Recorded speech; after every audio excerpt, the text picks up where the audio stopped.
Hello po. Good evening and congratulations. Okay, i-cater na natin ang mga fans ng Raster World. So, dahil na natin, Rian and Liza.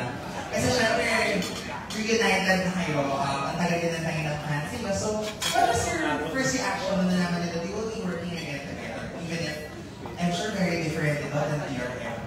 Well, at least yung fact kasi namin kasama kayo. Actually, before Sinagtala, magkasama na kami ni Rian sa Sangre. So, nung nalaman namin, parang ang saya lang kasi nagkakakwentuhan kami about the film. Tapos, hindi ito yung inaasahan nilang pelikula. Hindi pa ito. So, alam ko, aware naman din sila na may gagawin pa kami isa pang pelikula. Pero parang, pa-bonus din ko sa kanila, di ba? That they'll see us in a different, parang story, in different roles. And masaya kasi magkabanda kami, di ba? Parang si Rian din is musically inclined, hindi alam ng tao na nagda-drums talaga siya. So magugulat kayo sa kanya dito, talagang palo-palo. Hindi alam po, mag-end siyang kumando dito. Rian. Ayun nga, so we had already started working sa Sangre, so madalas na din kami nagkita. Pero in the days in between, nagkikita na din kasi kami sa Sinagtala. Even if we worked together before, I feel like iba na din yung closeness namin ngayon ni Liza. And ayun na nga, gagawin pa naman namin yung movie na yun na inaasahan nila. Pero I feel that inaasahan ko pa rin yung supporta nila dito. Dahil yung mga times naman after pa ng TRMP na kahit may sariling project si Liza, sinusupportahan nila, tapos yung may sarili din akong project. Kahit hindi kami magkasama, sinusupportahan pa rin nila. So, we're looking forward to hopefully seeing them in the premiere night and in the cinemas after that. Ayun, so sana they can just support us through this whole process. Marami pa kaming surprises for them this year. Kasi yung TRM was 10 years ago, no? So ang dami nung nagbago. So ngayon, since ngayon night, paano din nag-change yung dynamics as friends, as work, as colleagues? Kasi sabi mo nga sa close yun. Ngayon, paano nag-change? Tumito na kami. Iba yung mga pinag-uusapan namin, yung mga kandila, gano'n, cookies. Gano'n na nga kami mag-isip. Okay, yung mga happy na.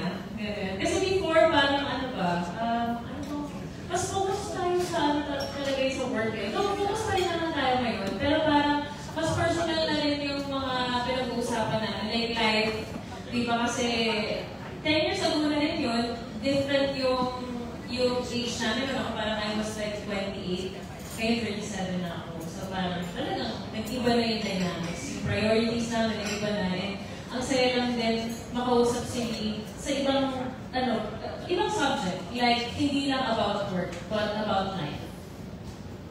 Ako personally, I feel like medyo through time nabawasan yung pressure for us. Para bang before kasi I felt like no matter what yung pinag-uusapan namin or no matter what yung magiging interest namin or kung ano man yung ginagawa namin, laging nadadala pa rin yung usapan dun sa tungkol pa rin siya sa TRMB. Which syempre, dahil mga artist kami at gusto namin mag-grow at mas marami pa kami gusto explore ng mga roles. Ayun nga, parang nakaka-pressure siya to make it about that.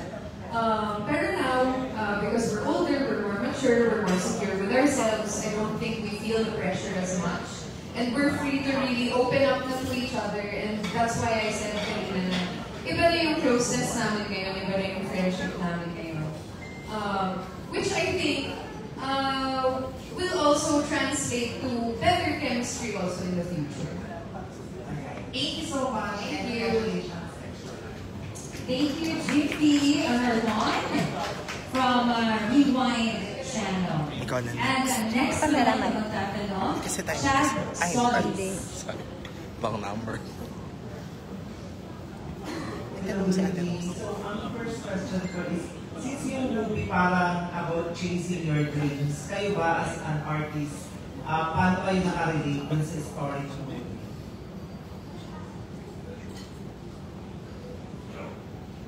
Ako ba? Pag ganun eh. Hindi ba pag ganun? Hindi, well, sobrang ako nakarelate kasi, I mean, hanggang ngayon naman, I'm constantly chasing my dreams eh. As to Reggie, ganun din siya. Kaya nga siya sumali sa banda rin, sa banda ng Sinintala. Kasi doon siya magaling. Doon siya komportable pagkasama niya yung mga kabanda niya na parang pamilya na niya. Pero sa kanya kasi outside ng entablado, pag wala siya doon sa bystander, hindi na sila tumutugtog. Malaman din na yung tao, yung pinagdadaanan niya with your daughter and sa nangyayari sa buhay niya. Kaya for me, siguro yung nagkasundo, ako kasi and Reggie, both of us, especially this year talagang, last year, this year talagang, sobrang into music ako. And music talaga yung nagpapasaya sa akin yung 2024 and this year. Especially na nahilig ako sa pag-gitara. So nung kinuha ako ni Direct Mike para sumama sa banda to, talagang sobrang saya ko. And feel ko talaga na hindi kami nag-shooting sa ibang mga eksena. Na parang talagang ang tawagan namin sa bagay sa band base talaga. Hindi man kami nakita ng holiday season, pero pag nakikita kami, hey, bandmate, gano'n talaga. Ang saya, thank you. Yeah. Ganda. Siguro, makaka-relate lahat ng mga artists na they found their work dun sa art nila. Nagsimula na passion, tapos pag naging negosyo mo na siya, parang nagbabago siya eh. Something that you grew up dreaming about becomes more about the money, more about the fame. Iba na yung iniisip mo kung ano yung success. So, I feel connected to my character in a sense na yung parang bang finding yourself again. Yung nahanap mo ulit yung center mo dun sa passion at pagmamahal mo dun sa ginagawa mo, just realizing how lucky you are to just get to do your craft. So yun yung doon ako nakakalilig. Ako parang hindi lang dun sa pangarap kundi dun sa purpose. Diba, nandun yung message kanina ng purpose dun sa trailer. Kasi hindi naman natatapos yung mga pangarap natin Kahit na mga bata tayo, ang pangarap lang natin, gusto lang natin maging artista or astronaut, or whatever, doktor.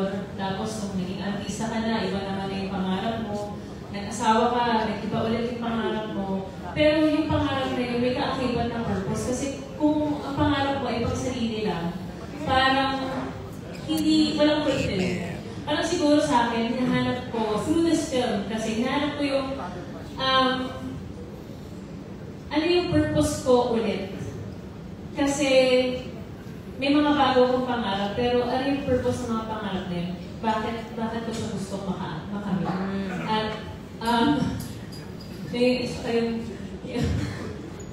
so, ayun, parang bakit ko siya gusto makamit? Bakit ko siya gustong pag-effortan? Kasi nandun yung fulfillment para sa akin. So, siguro doon ako sa yung pelikula sa akin.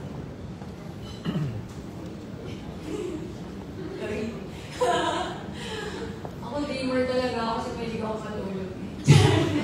Pero sa pelikula sa character, nakaka-relate ako kasi may banda talaga ako sa totoong buhay and we've been together for 17 years. So since 2008, bago pa ako mag-artista, ayun. Pero sobrang ganda na sinabi mo. Napaisip ako parang, oo nga no, kasi everyday, kahit saan ang challenges na pagdaanan mo sa buhay, lagi mo na itatanong, bakit ito pinagdadaanan?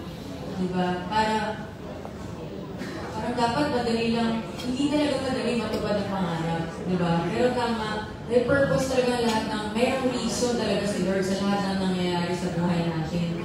At baka mamaya, yung pinagdaanan mo, yung paghihirap mo, nalampasan mo, yun pala ang purpose mo. Meron ka makikilalang tao na mas mabigat yung pinagdadaanan. Tapos, ikaw pala yung magiging susi para, alam mo yun, ma-inspire siya, maging okay siya.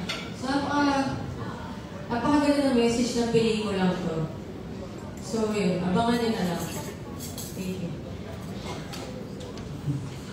Hello, ako sobrang naka-relate din ako dito dahil dati parang naramdaman ko rin na as artist na subukan ko yung pangarap ko dahil hindi ko deserve. Pero napakaganda reminder nitong pelikula na to kasi napaka-importante pala na huwag kang susuko sa lahat ng pinagdadaanan mo sa buhay kasi may something better na ibibigay sa'yo si God. And I think itong pelikula na to isa sa gift sa akin and Direct Mike. Thank you.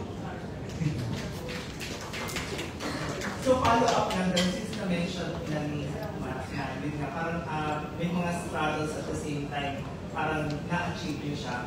In your personal life, for example, paano kayo nag-bounce back dun sa mga challenges nyo as an artist? And ngayon, nasa kayo stage in terms of achieving yung inyong sinagtatan? Parang North Star. Ang sinagtala. Ang sinagtala, North Star. Parang ganun.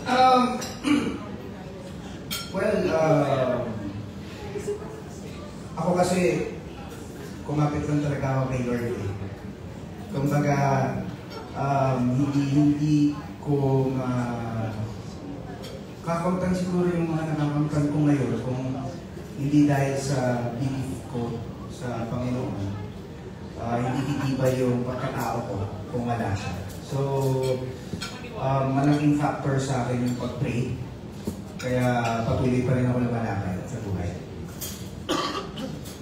Yes, habang buhay may pag-asa. Alam mo, hindi mo matatapos yung challenges natin sa buhay. Habang buhay tayo, meron tayong mga pagdadaanan sa buhay. But we just have to accept and learn from it. So, it's just a constant reminder to yourself na kaya mo, you're strong, you're unique, you're beautiful. Kailangan remind mo palagi yung sarili mo. And always, God is by your side. Wala nga hindi kakayanin as long as God is beside you.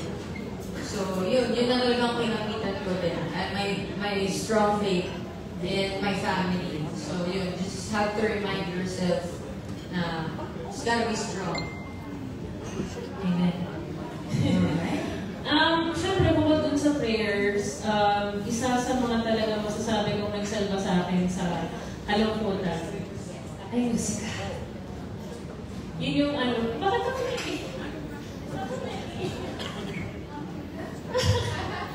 sorry guys, baka feeling ko lang ATM na sa ko ngayon, so medyo emotional ako. Pero, hindi, isa pag pinag-uusapan yung music kasi very, sa akin, significant. And, para sa akin, gift talaga ni Lord sa akin, sa pamilya ko. Kasi, kami musically driven na family. So parang every time lang na may struggle, talagang music yung nagpapaano sa amin, nagpapasaya. Diba? Kaya parang itong pelikula na to, nakita ko, kala ko hindi ko na ito magagawa. Pero again, inalaw ni Lord na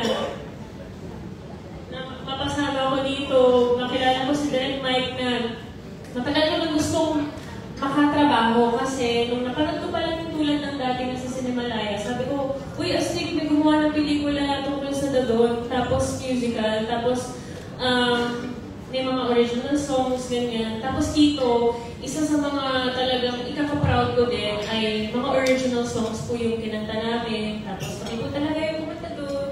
Nag-record kami.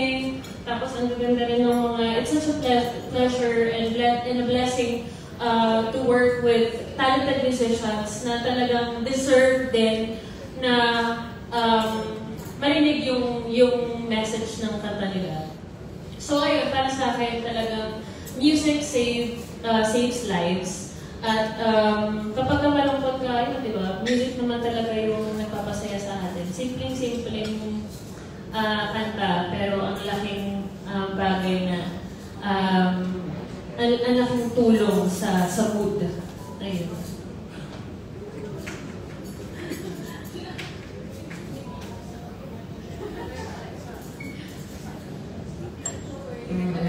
Bigat naman ng mga question and answer natin. Diba? Parang pili ng mga beauty queen.